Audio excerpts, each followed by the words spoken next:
কঠিন দুর্বিষহ। এক এক সময় ভাবতাম যে আজকে রাত্রে হয়তো শেষ রাত, ভাবলাম যে দুপুরবেলা ভাত খেয়েছি, রাত্রেবেলা ভাত খেতে পারবো কিনা, এমন একটা সিচুয়েশনের মধ্যে দিয়ে গেছে। সবচেয়ে বেশি ব্যথিত করেছে কি জানেন,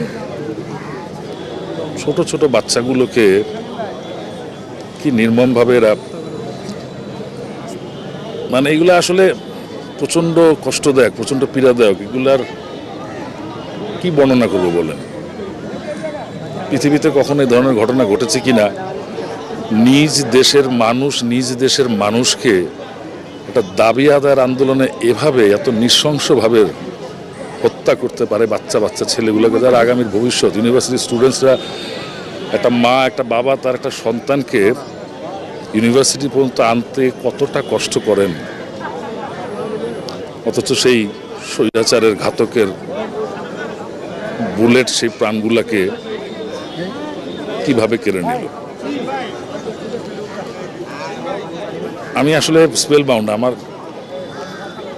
কখনো ধারণা করিনি, মানে ৭১ তো অনেক ছোট আমরা, মানে তখন বোধ শক্তি নেই, জানতাম না। বাবা মার মুখে শুনেছি যে কি নৃশংসতা হয়েছে। আমার কাছে মনে হলো যে এই নৃশংসতা অনেক বেশি, এ অনেক অন্যায়। ওরা তখন তো পাকিস্তানিরা আমাদের মেরেছে, আর এখন আমাদের লোকজন আমাদেরকে মেরেছে।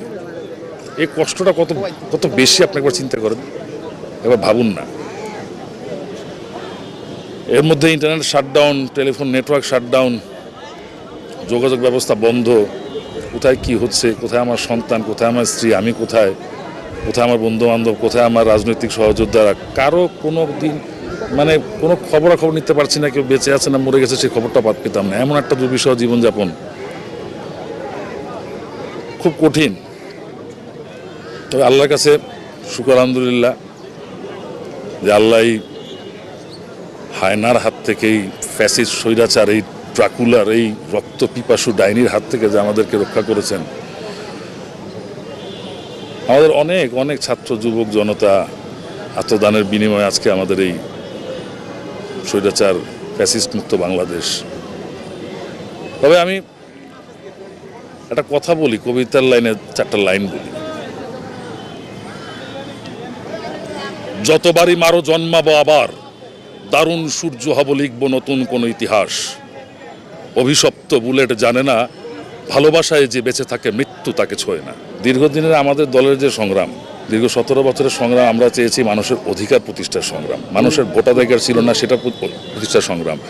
মানুষের দ্রব্যমূল্যের দাম এত বেশি হয়ে গিয়েছিল যে মানুষ ভাত খেতে পারতো না। মানুষের ভাত খাওয়ার অধিকার প্রতিষ্ঠার সংগ্রাম আমরা করেছি।